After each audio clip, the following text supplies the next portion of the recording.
team, it just feels there's such a lack of experience, doesn't there, Ben? They've got to add so many older heads. We know they've got Brown in there, don't we? We know Luke O'Nine's in there as well, who's a bit more of an experienced head. But I mean, the one that's obviously on the rumor mill right now is Jordan Henderson. I mean, what a story arc that would be. Ajax apparently have said he's free to leave. Tommy Tuchel said to get back in the England side needs to be playing Premier League football. Could be the perfect story, couldn't it? Yeah, and from what you hear, I saw Thomas Tuchel do a long thing. I was doing a washing up listening to him the other day, and mate, he should be Jordan Henderson's agent because Yeah. he sold Henderson basically as, if you've watched The Last Dance with Michael Jordan, as basically Michael Jordan coming in and raising the level of everybody in training. So I don't think that would be a bad standard. Here's something that really annoys me though, Connor. The Sunderland fans are going to get sick to death of hearing about Premier League experience. And yes, you might be able to get it with Jordan Henderson, who's played at the club before and is, I don't know how old he is, what, like 35 or 36? 34, I think. There you go. So 34 years old. So you might be able to get it there. But Connor, are any of these three teams going to be able to sign a 30-year-old Premier League player with 200 appearances on his card? Can they afford to do that with the salary? You might be able to do it on loan. And one of your favourites, Calvin Phillips, went to Ipswich, but it didn't work out for whatever reason. Luton struck gold, didn't they? Ross Barkley, what a signing! But how hard is that to do? You know, rehabilitate Ross Barkley, get a brilliant season out of him, and sell him on. It's very, very. I don't want to spend the whole video saying this is impossible to do, but Henderson would be a good in between. But then, can you get a 30-year-old ready to go, even on loan, Connor? Yeah, it's the balance of like the most important position for me, the midfield in the Premier League. I think games are won and lost in that midfield, and it's just getting that balance right when it comes to certain players in there who are going to be available and dependable throughout the year and are going to perform. I know they've been linked to Tommy Doyle as well, which don't mind. Tenacious is experienced in the Premier League once again. Is looking for a new move as well. I think they're linked to a lad called Charlie Gray in the City Academy as well, who's apparently got big things about him. But once again, it's delving into an 18 and a 19-year-old player, of which Sunderland have got a lot of inexperience. And I think for me, a little bit of a, when we use that word again, the blueprint is for Sunderland to just add that experience and add obviously quality in there as well, and be able to get into a low block as well, Ben. I think Sunderland and Leeds and Burnley are going to have to get used to going direct. They're going to have to get used to not playing out from the back, and they're going to have to get used to maybe suffering a little bit in these games. But you are right when it comes to these 30-year-old footballers. Who's probably the one that's symptomatic right now, like Thomas Souček, who appears to be on the circuit when it comes to him leaving West Ham. He's going to cost, he's like 30 years old. He's on like 100 grand a week. He's going to cost, though, yeah. He's going to cost you 15 million quid, even with what, a year or two left on his contract. It's Czech Decore, free agent. I know there's a lot of people speaking about him earlier on. He wants 180 grand a week, according to reports. It's abhorrent, isn't it? It's so difficult to bridge the gap, but you are right in terms of needing experience, but that Premier League experience is just, it's not attainable, I don't think.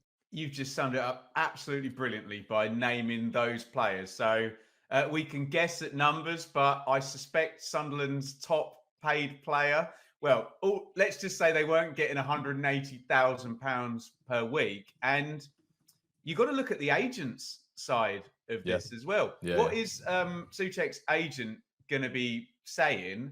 Well, the only way I am possibly taking this deal is, he's not going to agree to a massive relegation wage clause cut if they're down after one season. And then that word, Connor, liability on your balance sheet. Is he going to sign a 2-year deal? No. So you got to sign him for 3 years on that money. And yeah, add that up over 3 years. It's very, very hard to do. So it's very easy to say, yeah, Souček would be brilliant, wouldn't he? Perfect signing. But can you do that deal if, like Sunderland, I know they had, they had parachute payments for a couple. Well, no, they didn't, because Ellis Short just trousered them and they got double relegated. So Sunderland last had Premier League TV money, like, I don't know, someone in the comments will tell me what year it was, 15, 16 or something like that. Yeah.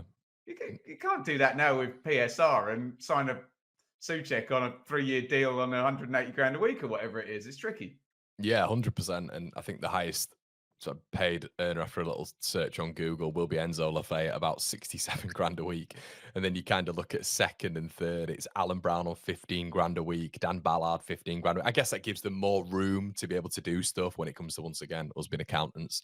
But at the same time, it's, does the club have the resources to do that? Can KLD do that? So um pivoting on to Leeds United, I guess the rhetoric around Leeds is maybe out of the last two seasons going into the third one, if we once again go on that general consensus and you listen to reports and hear people speaking who apparently know stuff, but still, Leeds are maybe the best placed side to go up and maybe do something. Do you buy into that, Ben, or do you think it's a very easy thing to say? Well, I'll give my view. Obviously, I'll let you lead on Leeds because you know more about them than I do. We are in a position now in football, Connor, where um, unfortunately, and I think this is the reason why people say Leeds are the best place to survive. I mean, obviously they're the best place to survive because they finished first in the Yeah, league and scored 100 points. I mean, so did Burnley, and it was goal difference. But you yeah. know, they are the highest ranked team from the Championship last season. But the argument often boils down to historic significance. You know, a golden period with Revy, a title win, a massive fan base, which is probably more relevant in terms of commercial deals. The Sunderland fans will argue about the number of people through the door, but look at the commercials and the eyeballs Mm. worldwide. Spend 5 minutes with someone who works in TV and watch their eyes light up when you mention Leeds United because it is a license to print money in the TV world. Unfortunately, we're in a position, Connor, where that has less relevance than Bournemouth having stayed in the Premier League for the last 3 years because of the chasms and because of PSR, unless you're going to, which some people argue is the right thing, unless you're going to do a Mr. Marinakis and what Forest did and just Yeah. say, we can't do it unless we breach, Mm. but we're going to go for it. We're going to breach. If we get deducted 4 points, we're going to make the gamble and hopefully we can still survive. So when you say to me, Connor, and you know more about Leeds than I do, that they're maybe the best place of the three, do you agree with my take that yeah, just because they were incredible through the 1970s and won titles and built up a massive worldwide fan base, it's almost less relevant now than it's ever been. Yeah, 100%.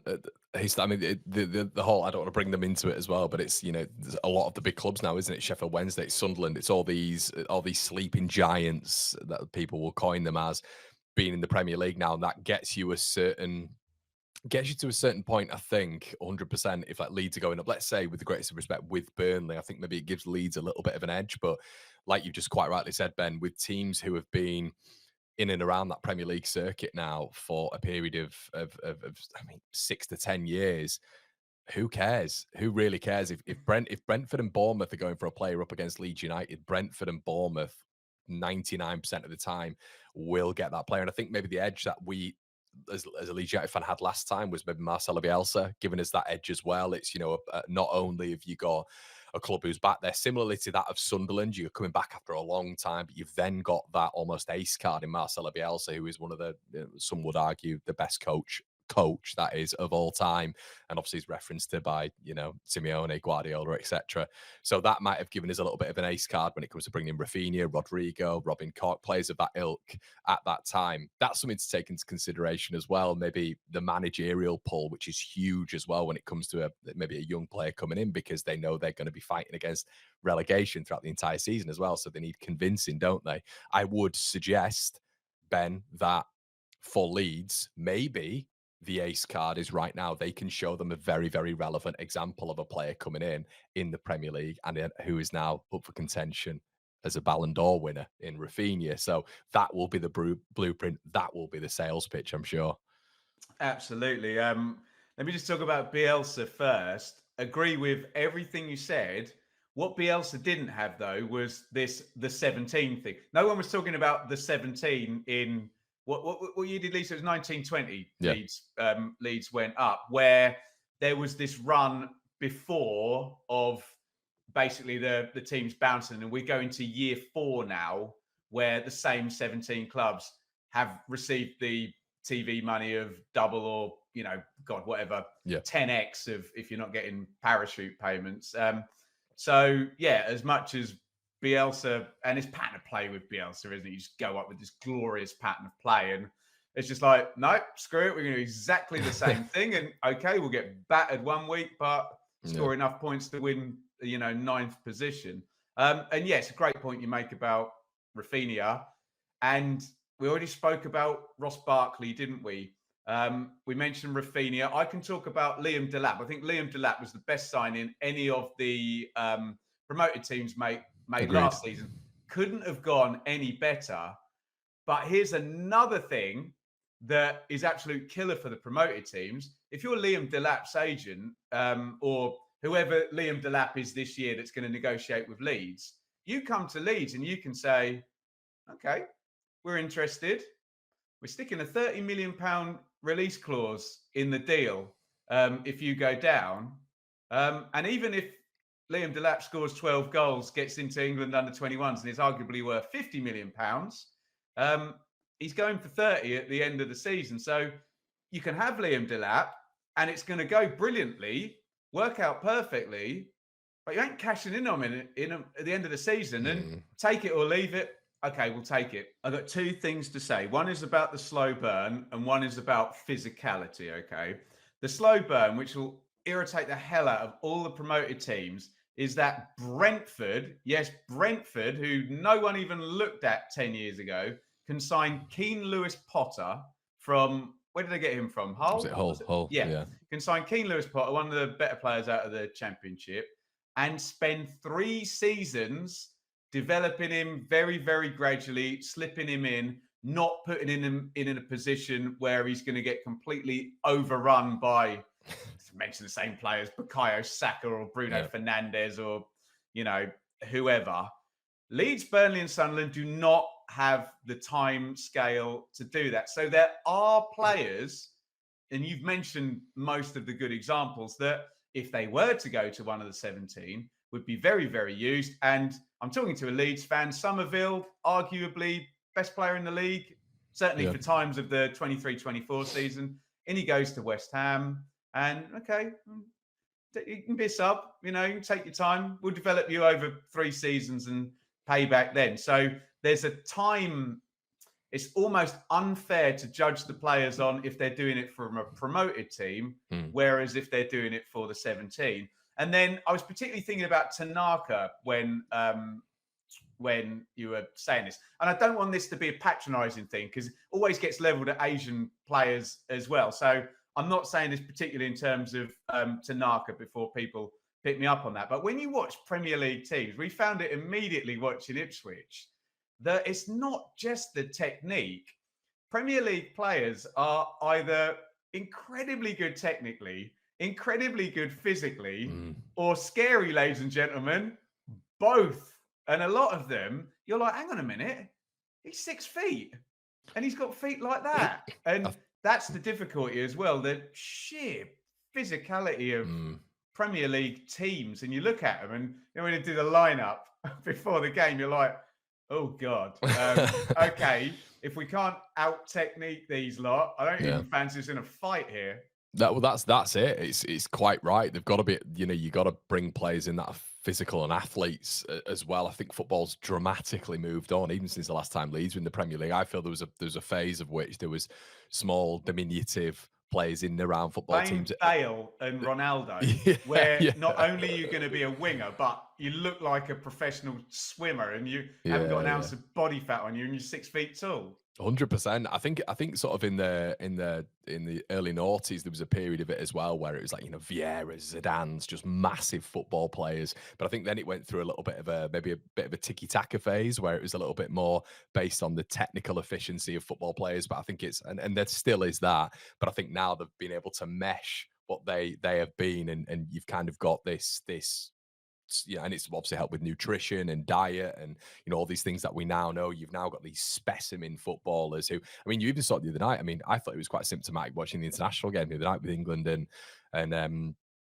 and Senegal, where they were powerful, and they the midfield carriers, and all across the pitch they had quality. And I did think to myself, it's not going to be long before an African team gets in the final, and that's probably you Oh, the know African lads have always had that thing, haven't they? yeah, Yeah. yeah. But now it feels like, that they are just complete when it comes to football players as So well. good. And that's why Yeah. we dip a lot of clubs, Premier League clubs are dipping into that market as well. So yeah, really interesting, mate, when it comes to profiles and all that sort of stuff. But yeah, so I guess unless you've got anything else you want to talk about, we've just kind of kiboshed all of their No. hopes now. All Well, that's what we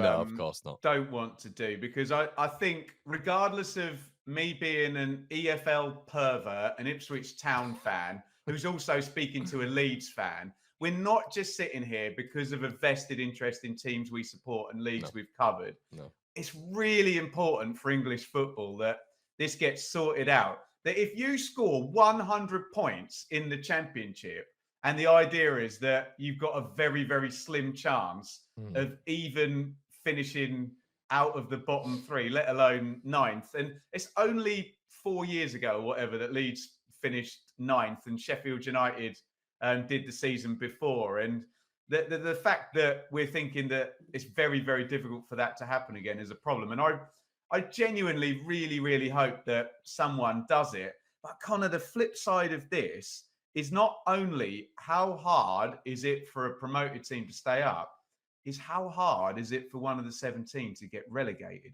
Because at times last season, Everton were useless. Hmm. Palace were dreadful at the Hmm. start of the season. Wolves had like 6 months of complete nonsense, and then showed up at Ipswich with Brazil's two starting central midfielders on a like 8-match undefeated streak, and Was were it was it streets was ahead it of was them. it was it Andre and Gomez in that Oh, midfield? Yeah, yeah, yeah, they yeah. were incredible. And they Yeah. were terrible for the first 6 months of the season. So we're almost Tottenham and Man United had their worst seasons Yeah. on like for decades, and they're 20 points ahead of the relegated three. So it's not just about what they do, it's about it feels like you need a team in the 17 to have four managers, an Mm. injury crisis, the worst recruitment they can ever have, bad luck, terrible VAR going against them, and maybe they might just get 34 points. Do you know what I mean?